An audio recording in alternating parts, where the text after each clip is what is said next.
अस्सलाम वालेकुम दोस्तों, मैं हूँ आपके साथ आयशा। तो दोस्तों, आज हमारे देश और इज़राइल में ज़्यादा फ़र्क नहीं है।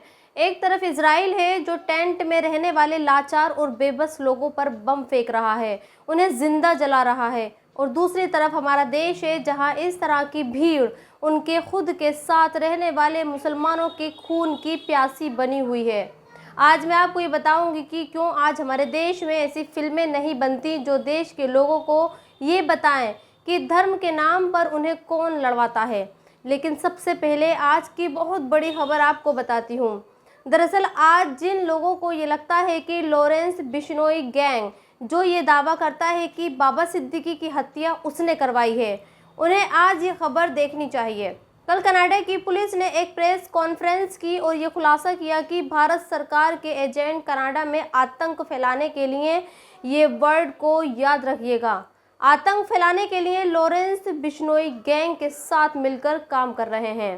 कनाडा की पुलिस कमिश्नर ने ये भी दावा किया है कि उनके पास सबूत हैं जो ये बताते हैं कि भारत सरकार के एजेंट प्रो खालिस्तानी सपोर्टर्स या वो सपोर्टर्स जो खालिस्तान का समर्थन करते हैं, उन्हें निशाना बनाने के लिए ऑर्गेनाइज्ड क्राइम ग्रुप जैसे बिश्नोई गैंग के लोगों का इस्तेमाल किया जा रहा है। हालांकि कनाडा और कनाडा की पुलिस के इन दावों का भारत सरकार ने पूरी तरह से खंडन किया है और ये कहा है कि जो आरोप कनाडा लगा रहा है वो पूरी तरह से बेबुनियाद हैं।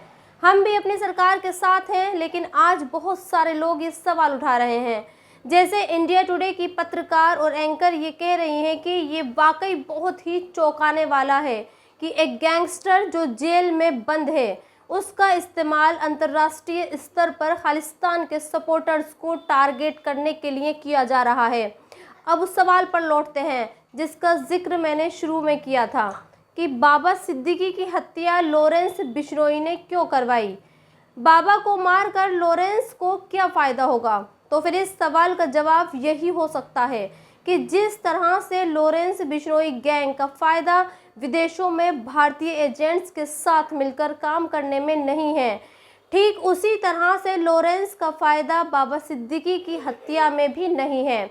और वैसे कनाडा पुलिस के इस खुलासे की टाइमिंग भी बहुत कुछ कहती है। सोचिए, 2 दिन पहले बाबा सिद्दीकी की हत्या होती है और उसकी जिम्मेदारी लॉरेंस बिश्नोई लेता है, और 14 अक्टूबर यानी कल कनाडा की पुलिस ने यह खुलासा कर देती है कि लॉरेंस बिश्नोई गैंग के गुर्गे कनाडा में भारत सरकार के एजेंट्स के साथ मिलकर काम कर रहे हैं और भारत सरकार इन्हीं गुर्गों के साथ मिलकर खालिस्तानी सपोर्टर्स की जासूसी करवा रही है। खैर, मैं बहुत छोटी पत्रकार हूं और मुझे कोई हक नहीं है इस पर की टिप्पणी करने का, और बतौर भारतीय नागरिक मेरा ये फ़र्ज़ बनता है कि मैं वही मानूं जो भारतीय सरकार कह रही है।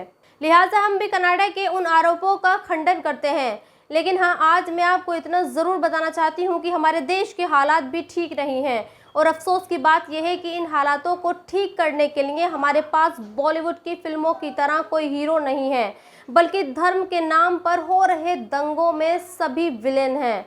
आज इन 2 तस्वीरों पर पूरा देश बटा हुआ है। मुसलमानों को लगता है कि गोपाल नाम के जिस शख्स ने सलमान नाम के शख्स के घर पर भगवा झंडा लगाकर गलती की और इसी वजह से उसको जान भी गंवानी पड़ी, जबकि देश के हिंदुओं को लगता है कि मुसलमान गोपाल की हत्या को सही ठहरा रहे हैं। अगर गोपाल ने हरा झंडा हटाकर भगवा झंडा लगा दिया तो भी मुसलमानों को उसके खिलाफ कानूनी कार्रवाई करनी चाहिए थी, लेकिन मुसलमानों ने ऐसा नहीं किया। उन्होंने सीधा कानून अपने हाथ में लिया और गोपाल की हत्या कर दी। आज बहराइच की सड़कों पर जबरदस्त बवाल मचा हुआ है।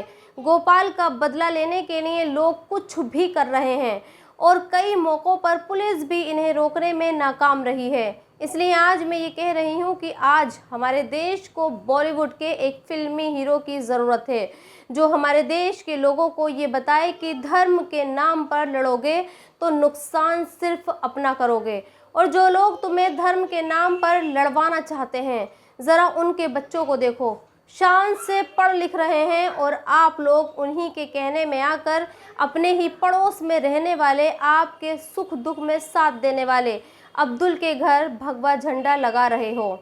खैर, आज आपको जमीयतुल उलेमा हिंद के इन लोगों को भी देखना चाहिए।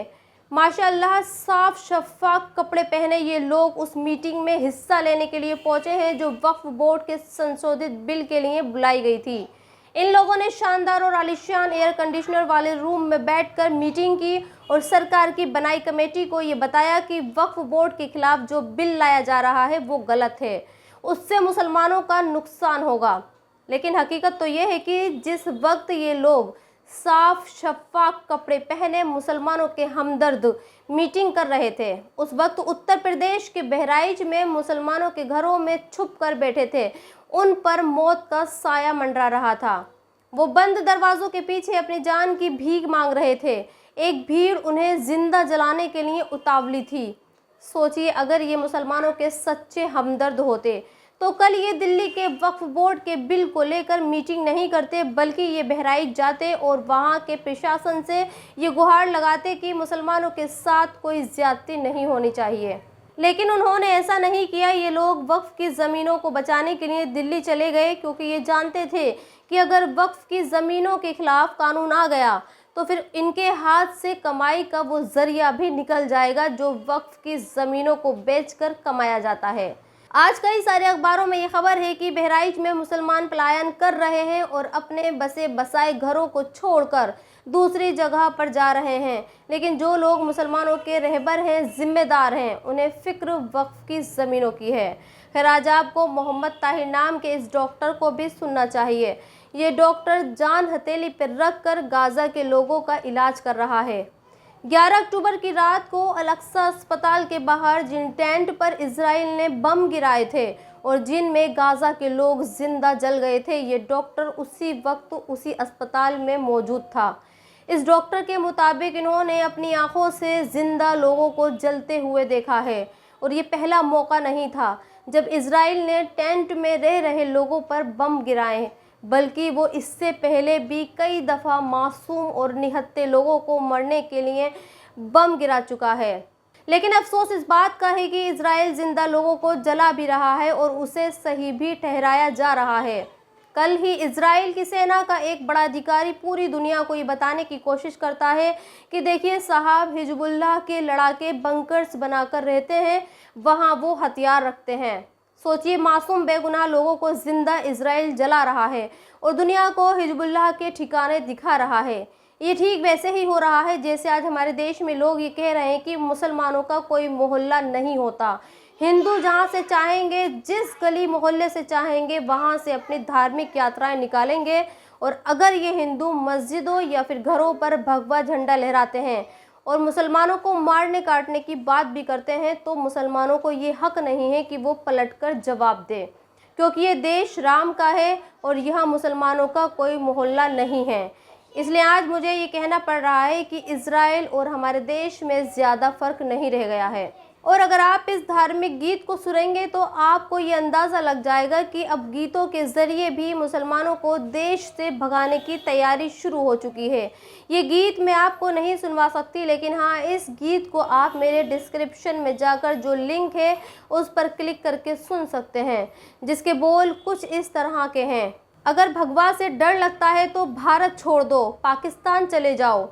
सोचिए, गोपाल ने भी एक मुसलमान के घर पर भगवा झंडा लगाया था और ये आदमी भी भगवा झंडे की धमकी देकर मुसलमानों को पाकिस्तान जाने की धमकी दे रहा है। तो दोस्तों, इस वीडियो में इतना ही। आप भी अपनी राय कमेंट्स बॉक्स में लिखकर मुझे ज़रूर बताएं और अब तक आपने मेरे चैनल को सब्सक्राइब नहीं किया है तो प्लीज़ सब्सक्राइब ज़रूर कर दें। शुक्रिया।